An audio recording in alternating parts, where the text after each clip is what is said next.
नमस्कार, मेरा नाम है वैशाली राठौर और आप देख रहे हैं न्यायिक नायक न्यूज। आप इस संज्ञान में कुछ बताइए।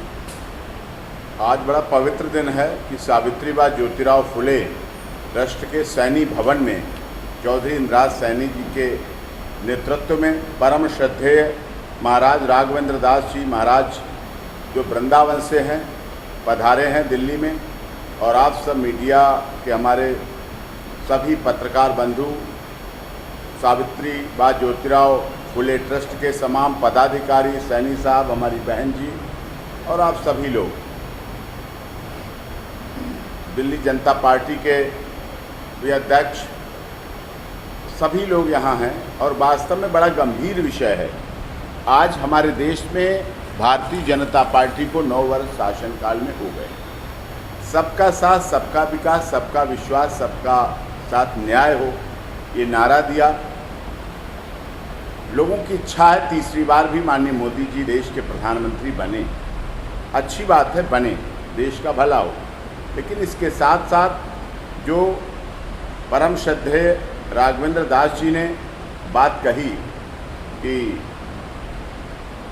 रामानुजाचार्य हिंदी विश्वविद्यालय की स्थापना जो 5 जगह पार्टी को के द्वारा, सरकार के द्वारा करनी थी, और ये बात 2014 के चुनाव के समय ही डिसाइड हो गया था।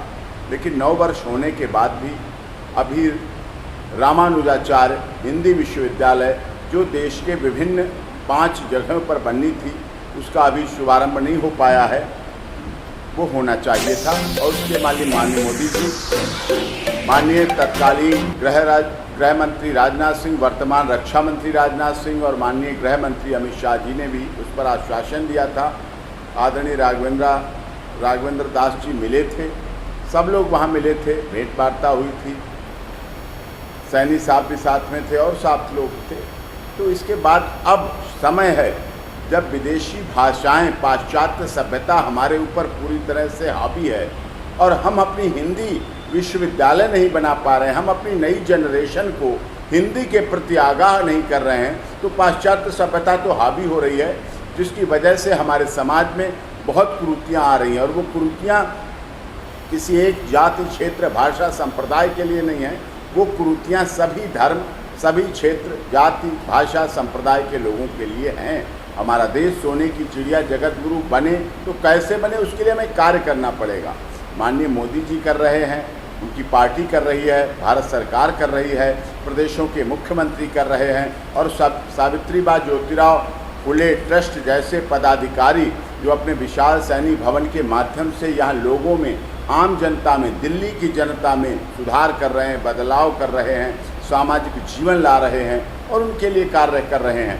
तो ऐसे ही अन्य विश्वविद्यालय भी खुलें वहाँ, तो जिससे कि उसमें कार्य हो सके। और इसके लिए भारतीय जनता पार्टी की सरकार को, क्योंकि मोदी जी अकेले नहीं है, सरकार है, सरकार को इस पर अपने वादे के मुताबिक कार्य करना चाहिए, जिससे हमारे समाज में ये कार्य हो सके और समाज का हित हो सके सभी का। ये कार्य भी विश्वविद्यालय हो या कोई भी संगठन हो, सबका साथ, सबका विकास, सबके विश्वास, सबके साथ न्याय की एक प्रक्रिया है, एक प्रणाली है, जिसके द्वारा आगे बढ़ा जा सकता है, आगे समझा जा सकता है। और इसके लिए मैं आप लोगों के माध्यम से, क्योंकि दिल्ली में आज ये प्रेस कॉन्फ्रेंस हो रही है, सावन के महीने में हो रही है, भोले शंकर का दिन है, और आज सब जगह बेलपत्री चढ़ रही हैं, और सैनी भवन तो वैसे ही पवित्रता का कार्य है। जो कार्य सावित्रीबाई और ज्योतिराव फुले जी ने इस देश के हर गरीब, दलित, शोषित, पीड़ित, मजदूर, मजलूम की रक्षा के लिए कार्य किया, वही भारत सरकार कर रही है। लेकिन उसकी कंप्लायंस करने के लिए, उसको ग्राउंड जीरो पर लाने के लिए, सतही जीवन पर आए, इसके लिए परम पूज्य राघवेंद्र दास जी को समय देना चाहिए, मिलना चाहिए और मिलकर उनकी बात सुनकर, क्योंकि ये संतों की धरती है और संत ने सदैव अपना कार्य जो भी लगाया है, जीवन लगाया है, वो देश हित में लगाया है।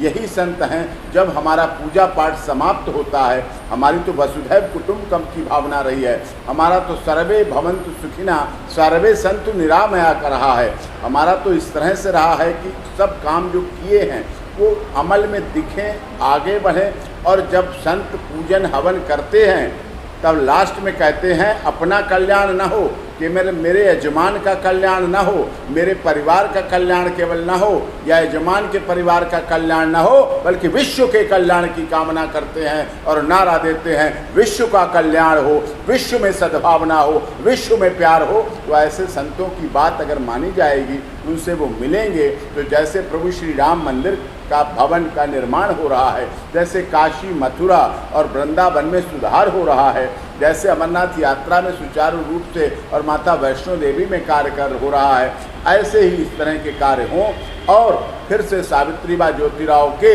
पद चिन्हों को भी आगे बढ़ाने का काम करें। उन्होंने वो लड़ाई उस समय लड़ी थी जब आज़ादी और मुग़ल, अंग्रेज़ों और मुग़ल के बीच में संघर्ष हो रहा था। उस समय महिला सशक्तिकरण की बात की। आज महिला सशक्तिकरण की बात कानून कहता है, संविधान कहता है। संविधान से पहले भी ज्योतिराव फुले और सावित्रीबाई ने महिला सशक्तिकरण की बात करके महिलाओं को उठाने के लिए, महिलाओं के उत्थान के लिए, महिलाओं को आगे बढ़ाने के लिए, तब बेटी बचाओ बेटी पढ़ाओ का नारा नहीं था, तब भी उन्होंने इस बात को आगे बढ़ाया और लड़ाई लड़ी। इसलिए मैं आज यहाँ से इस बात की कहना चाहता हूँ, इस कार्य में जहाँ कहीं मेरा सहयोग की ज़रूरत पड़ेगी मैं पूरी तरह से सहयोग करूँगा। परम श्रद्धेय राघवेंद्र दास जी को बहुत वर्षों से जानता हूँ, बहुत हमारे परिचित हैं। वृंदावन भी गया हूँ, आश्रम पे भी गया हूँ, वहाँ भी गया हूँ। इनका बहुत अच्छा धार्मिक रूप है और इन्होंने सदैव सनातन धर्म की रक्षा के लिए, धर्म की रक्षा के लिए, सत्य की रक्षा के लिए, नीति की रक्षा के लिए, देश की रक्षा के लिए, देश के उत्थान के लिए अपने जीवन समर्पित किया है। और इसीलिए ये विश्वविद्यालय भी बनाना चाहते हैं, इसीलिए वो सब धार्मिक कार्य करना चाहते हैं। इसलिए सरकार को अपने सरकार के मंत्रियों के द्वारा मिलना चाहिए और माननीय मोदी जी को भी, देश के प्रधानमंत्री हैं, देश के लिए मिलेंगे। फिर सवाल आता है अगर संतों से नहीं मिलेंगे तो फिर क्या होगा, फिर किससे मिलेंगे, क्यों मिलेंगे, कहाँ मिलेंगे, इनसे मिलें तो ज़्यादा अच्छा रहेगा। यही बात कहना चाहता हूँ। धन्यवाद।